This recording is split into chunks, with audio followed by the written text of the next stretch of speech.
How do I do it all? The Brezza gives me the power. Goodness me, the anticlimax for the ages.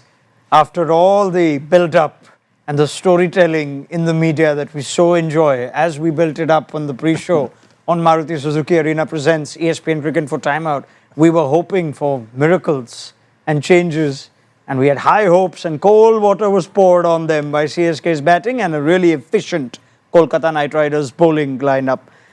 Sanjay Bangar, Danny Morrison, Matt Roller, you're blaming him, aren't you? I am. Because you had the script. 195 he predicted. What happened? You just swapped it? Yeah, I just shaved the first digit off. Yeah, it's the Mo and Ali effect I was talking about all along. They're going to go 3 for 3 with Mo and the team. In all seriousness, I can't help but feel for the Chepauk fans, some of whom might have gone and tried to get last-minute tickets for this game. Like, this is where it's all going to change. Why was it so bad, Sanjay Bangar? Why was it so hard a watch, which has resulted in CSK's lowest ever total at home, batting first in the IPL? Well, hard to explain that, but it just tells you at the moment the team is in tatters. I mean, if that is the right word. And if you think such things like Noor blocking a ball probably in the 16th or 17th over, whenever it was, Dubey goes on strike, Dubey takes a single of the first ball and then Noor gets out. So that kinds of tell you that at the moment they're just not thinking right, and that is leading to a number of dismissals that you saw. I mean, in fairness, the world had fallen apart long before poor Noor Ahmed got to the middle, Danny. There were 2 for 59 we were just discussing about. They found some stability. Yeah, just a little bit there. And look, I get into trouble and I get frustrated with Hawkeye.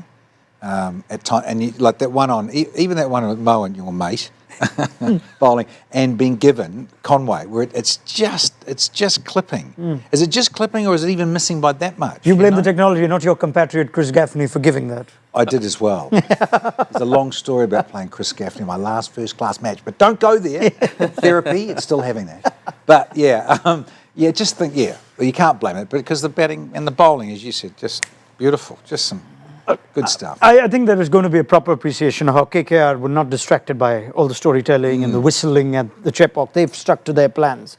But if we have to just look at the power play, that's another poor power play, where you've seen Rahul Tripathi play a wicket made into Moeen Ali as a number 3 batter, and whether that in itself is symptomatic of how CSK are not doing what is needed to be done to win games in the IPL. Yeah, clearly. I mean, lacking in confidence all throughout, and not necessarily only the batters who are likely to play this match, but also the impact when he came in. So Deepak Hooda, the way he batted as well. So it's not only about one particular individual, but it's probably about the entire group. That at the moment they're just feeling very, very underconfident, and I think they'll have to really shirk that off to turn things around from here on. What I'd say as well, that Cambodge is now the 18th player CSK have used. Tripathi's gone out of the team, come back into the team. Can't be helping him in terms of mindset. The fact that he's come into the side at the start of the season, he's been dropped, he's come back in and probably been asked to play an attacking role. Can't help that he's been in and out at this stage of the season. Maybe that's an easy out for a pretty quiet innings, but it feels like very un-CSK, you know. Could also be one of those pitches which actually would have helped CSK's bowlers had they had a decent score to defend. Maybe the wickets turning a little bit, gripping a little bit, could have been a 160 total. But it's also the classic adage in cricket is that when you get in a hole or get in a rut, it just keeps happening. Winning's a habit, and losing's a habit, and you get into a groove, and yes, unfortunate injuries happen, but still that mindset of just being in that rut that sometimes is very difficult to get out of. Well, I think one of the commentators brought it up that for too many batters out of form, one of the worst places to try and find form is the Chepauk. And more so T20 cricket, because T20 doesn't give you the time in the longer format, slightly longer format of 50 over. You still have time to build and rebuild your innings and find form. But T20 is that way very, very brutal, and that's why you require players who are in form. And if you see the teams at the top, they at the moment have plenty of players in form. Let's talk KKR, because I think we sometimes get carried away by focusing on the Super Kings for the super stories they give us. But Rahane has played there, knows what to expect. and came thoroughly prepared, Danny. Bowling changes, Moeen with the new ball.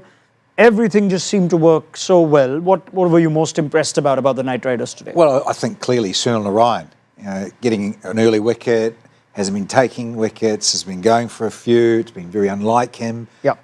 So I think that's key for them to come back.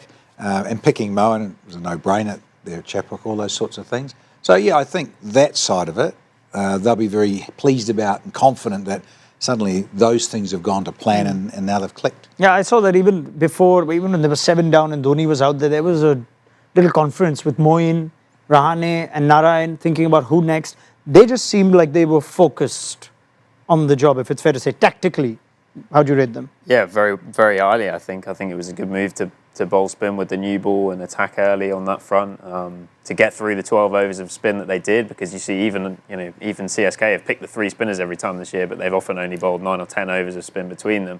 So they really got on the front foot and also, squeezed so hard once they were in front. I think 34 dots in the 12 overs between the spinners. Also, it was told it was the 16th time that Narayan has bowled all 4 overs in the IPL without conceding a boundary, which is a new record, breaking Ashwin. That's what I. There we go. That's better. You can stay this week. That's better. That's better than Moeen's their lucky charm. Yeah, that's much better. Awesome. I'll tell you what, if you have your last year's notes, please check your R. Ashwin promotion notes for Rajasthan. I'll come to that in a second. Before that, Deepak Hooda is the impact sub. Or should MS just walk out earlier? Can understand why they went that route, why they wanted Deepak Hooda to walk in, because they felt that they could still do with a game of 140 and may not require Pathirana, but there was lack of runs and that's the reason. But for me, more than the impact sub one for the batter, it's the Ashwin call of sending him in ahead of Jadeja was something which was very hard to explain. Please try even then. Please, I plead. Come on, coach. Well, I mean, Or you can ask Danny to explain it. Ashwin is one. I mean, yes, you send him in, but what he does after that, because he is known to be a good sweeper of a ball or he reverse sweep, and it was expected that he will try and come and disrupt things a little bit. But instead of disrupting or trying to do something different, he just played in the similar fashion which the other batters went through. Any left-right explanations there? Off spinners are bowling, so if you send Jadeja with Dubey, it's 2 lefties. Michael Clark made that point. Dhoni is also a right-hander. He could have also come out, Yeah. Anything? Nothing? It's just that sort of game, man. I've got you. It's the Jeez. third time in Dhoni's IPL career that he's batted number 9, all of them since the start of last year, 2 of them this year already, which sums up how poor CSK have been with the bat, but he's held himself back so late because they keep losing wickets. Okay, just quick one. For those of us on social media who might not be very happy with the TV umpire's interpretation of the DRS for MS Dhoni. Out or not out? Correct to interpret that there was no bat when the ball was close to it on the way to the pads? Matt Roller? Out for me, I think. I think the idea was that, I think you'd have a bigger spike with more disruption. I think, anyway. You can tell me. Danny, you've worked in TV. Yeah. Danny, you work the most with these guys. Boom, But then again, what about, no, let's not go, we're talking about this game, aren't we? What about the catch at Hyderabad? And I love your Nitters. I think you're the best Indian umpire. Nitin Menon was the 3rd there at Hyderabad, the diving one. Yeah, I saw that. The fingers underneath. What are your thoughts even looking at that? We're all gone. I think when you sort of keep going with it, you can see just a little finger. Yep. Maybe there's a little bit of ball there as well. I know one thing though. Grass. Which is, I know. What kind? I know one thing though, that the umpires are given a guideline that they are supposed to, in some doubt, roll it through and give it for the fielder and not for the batter. They're supposed to go with that. That's just an unofficial guideline. But for today, Dhoni. Listening to the directions of the DRS umpire, he seemed very, very underconfident. He wasn't really sure. Because when he was wanting to see the ball at a particular time, he was saying forward when he wanted to see it, get it back. So clearly he was also under a little bit of indecisiveness, if that is the right word. But there was something on it. Some rumblings. Even on the ultra edge, it did pick up something. I did a chat with Murray Erasmus very recently after the Border Gavaskar Trophy, and Murray broke down quite nicely. He says there's a lot of things that we don't get to see or understand as viewers. One of them is that before the day starts, the umpire is given all sorts of noises that RTS picks up or Snicko picks up, Ultra Edge, whichever tech.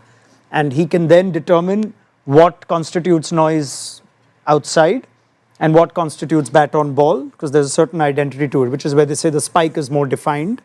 And therefore, those are things that aren't common knowledge, but the umpire knows what he's supposed to ignore, because those rumblings sometimes come even when the ball is nowhere near the bat.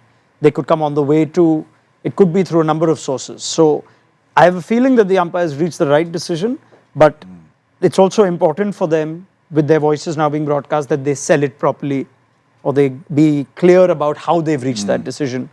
And let's see how that responds. I don't think that's going to change the game, to be fair.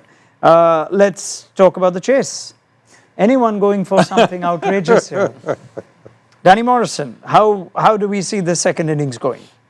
Well, it's a great opportunity for KKR to go out and score quickly. You think about, as we always paint that narrative of your net run rate. 100%. Just get on with it. You really got a great opportunity to pump that right up. So I think they'd be crazy if they don't go for that. There's something that has to be done by CSK other than just show up and wait for the runs to be had. So what is that something? What is that out of the box thing to keep this game alive? Some energy on the field, the ball, if it goes to the fielder, the nice sharp throws, good movement, good agility, good body language, because these men are known to win games, and they would want to send a message across to the fans as well, because they come in large numbers and support them, that they need to fight this out irrespective of the result. You do not really want to go them down meekly. Yeah. That is the last thing that you would want. Yeah, Danny? And if you've got, well, in your arsenal, you've got gentlemen that can bowl 140 to 146, and you're up against Sunil Narayan with a hard new rock, man, you get it through nice and early at that sternum or the grill. I can't believe he doesn't get bombed early enough, because you know what he's going to do, you know how he plays. So, and ideally, Khalid, left arm over, angling back at him. Different to De Kock, sure, different kettle of fish. But I'm talking about Sunil Narayan, and you've got to bomb him early. Khalil's been actually one of the few bright spots in this dull season. Yeah, he's been good. I'm interested to see Anshul Kamboj as well. I think something that CSK fans will want is to have some kind of a find this year. Obviously, they got such a old age profile in the squad that I think they'd love to see a young guy coming through. And not least because he's got one of the great IPL shirt name and number combinations of AK-47 on his back tonight. Oh, naughty. It's true. I'm sure he's done it on purpose too. Well done. I like having Matt Roller on today. Predictions, 90.16%. Win probability as per ESPN Cricket Force forecaster for KKR. Matt? I think they'll do it in the 15th. 15, so you think it'll take some time. Well, it's still a tricky surface, if we'd like to believe, unless Dew comes in. Sanjay Bangar, how long before they do this? Inside 13. Inside 13. Wow, Danny Morrison. Oh, let's be positive. Have we got CSK to defend this? No, haven't we got some soiree to go to? We'd like to go early. All right. I'm going at 14 overs. 14 overs it is. Very well. That's where we leave it. Enjoy MS Dhoni's first day back at the office as captain for as long as it lasts. Thank you, Danny Morrison, Sanjay Bangar, Matt Roller. We expect KKR to pick up the points. We'll entertain your questions and comments to the panel on our post-match show. Join us then for Maruti Suzuki Arena presents ESPN Cricket for Timeout.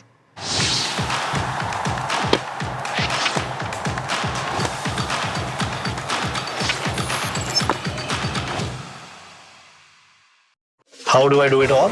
The Brezza gives me the power.